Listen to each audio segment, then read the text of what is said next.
Bienvenue dans cette vidéo relative à la réalisation des volets roulants connectés.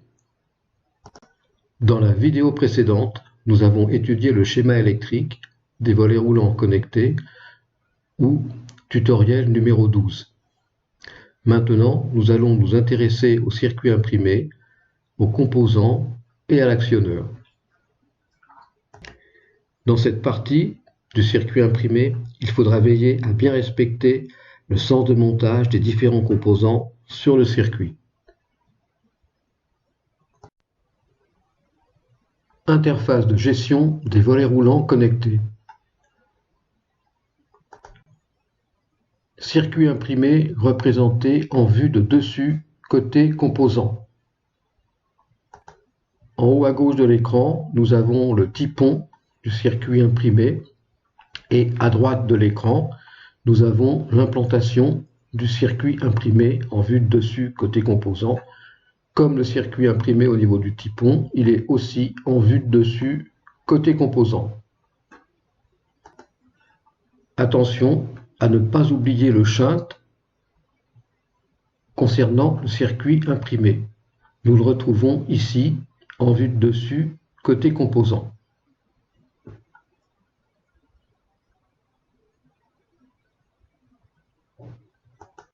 Au niveau implantation du circuit, ce circuit est constitué de transistors, circuit intégré, régulateur de tension 3,3 volts, de diodes, de condensateurs, de différentes sorties et d'un microcontrôleur ESP01. Il est constitué aussi d'une entrée alimentation de 5 volts. Pour rappel, le microcontrôleur ESP01 s'occupe du traitement des données telles que la réception en Wi-Fi des informations de commande de volet via le smartphone, la tablette et le PC, et du traitement de ces informations pour la gestion des volets roulants connectés qui seront envoyés via ces différentes sorties à l'actionneur. Donc les informations d'arrêt, de descente, de montée, l'alimentation 3,3 volts et la masse seront appliquées à l'actionneur.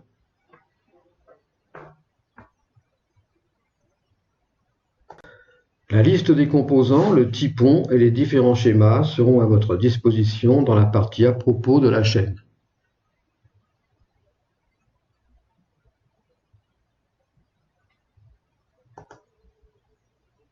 Dans cette partie qui s'affiche maintenant à l'écran, nous avons le schéma de câblage du circuit de gestion des volets roulants connectés avec l'actionneur qui n'est autre qu'une télécommande SOMFY Situo 1 IO.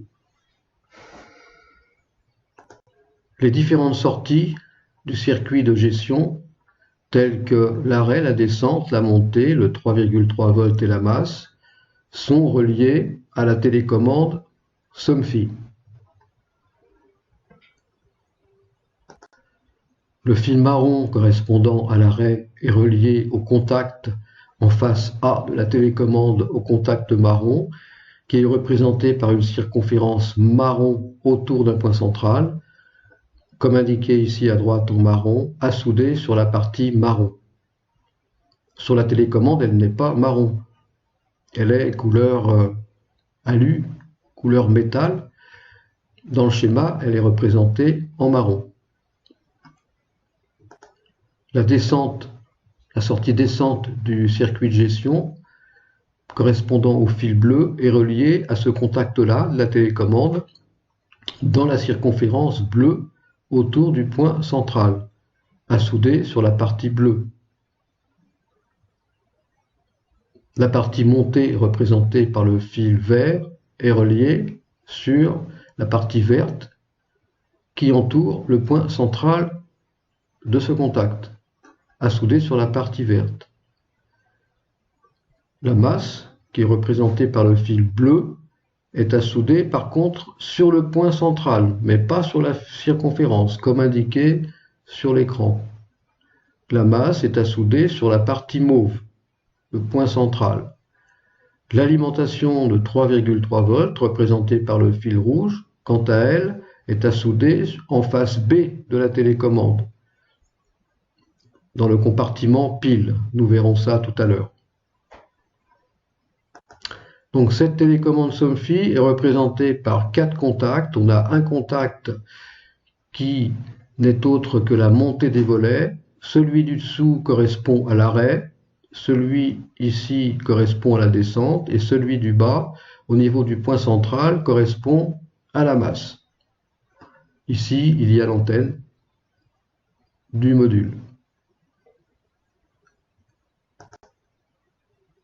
À gauche de l'écran, nous avons la représentation du circuit de gestion avec les différents composants qui sont reliés. Le SP01, le régulateur 3,3 volts, les condensateurs, les transistors, les diodes, les résistances et l'alimentation de 5 volts avec le plus à droite et le moins à gauche.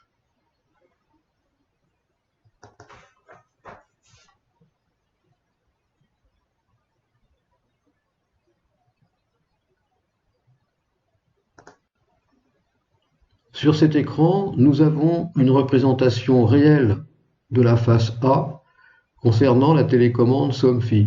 Donc on voit bien que le signal de montée est relié sur le contact du haut dans la circonférence entourant le point central, que l'arrêt est relié dans la circonférence entourant le point central du deuxième contact en partant du haut, que la descente est reliée sur le troisième contact en partant du haut dans sa circonférence entourant le point central, et que la masse est reliée par contre elle sur le point central mais pas sur la circonférence, alors que le plus 3,3 volts lui sera relié de l'autre côté sur la face B au niveau du plus 3,3 volts du compartiment pile.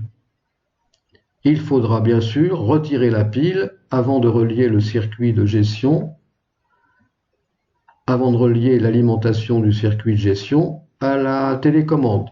Pensez à retirer la pile de la télécommande.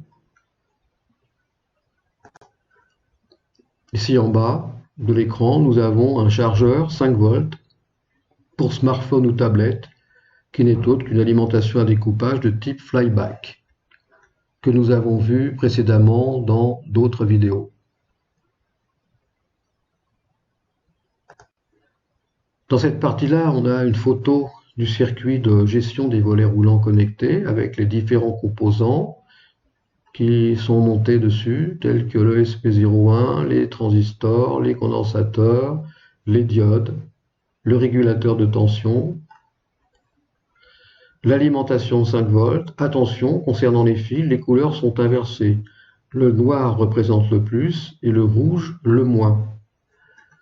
Et ici, on a une vue de la télécommande au niveau de sa face A.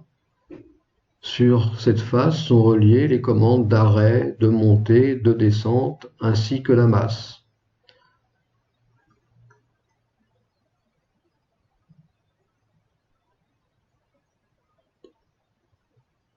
Sur l'écran, nous avons maintenant une représentation de la face B de la télécommande.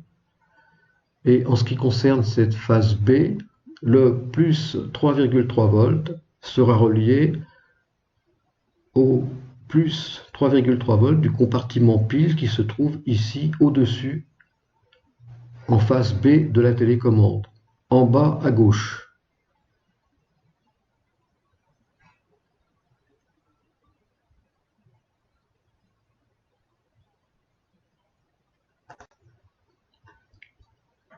En bas de l'image, nous avons l'alimentation de 5 volts qui est reliée au circuit via un connecteur USB.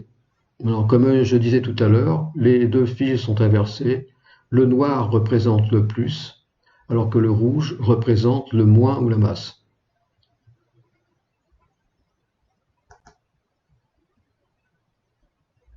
Dans la prochaine vidéo, nous nous intéresserons particulièrement au paramétrage de la télécommande Situo 1 IO.